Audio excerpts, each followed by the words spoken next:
Hello viewers, in this video, I am going to cover Account tab, under File menu. Let's begin. I am going to click on File menu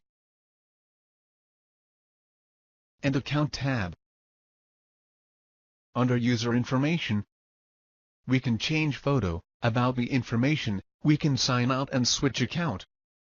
We can set different office backgrounds like no background, calligraphy, circles and stripes, circuit, clouds, doodle circles, doodle diamonds, geometry, lunchbox, school supplies, spring, stars, straws, tree rings, underwater.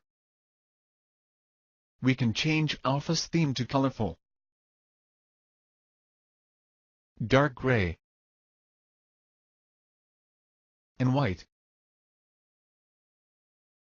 We can connect to cloud services like OneDrive and SharePoint by clicking on Add a Service, Storage, and SharePoint in OneDrive. Under Product Information, we can get product activation information. Also, we can change product key. I hope you enjoyed the video.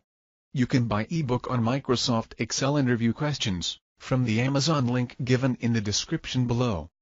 Please like this video, click on subscribe button and hit the bell icon, so that you won't miss any video updates. Thanks for watching this video.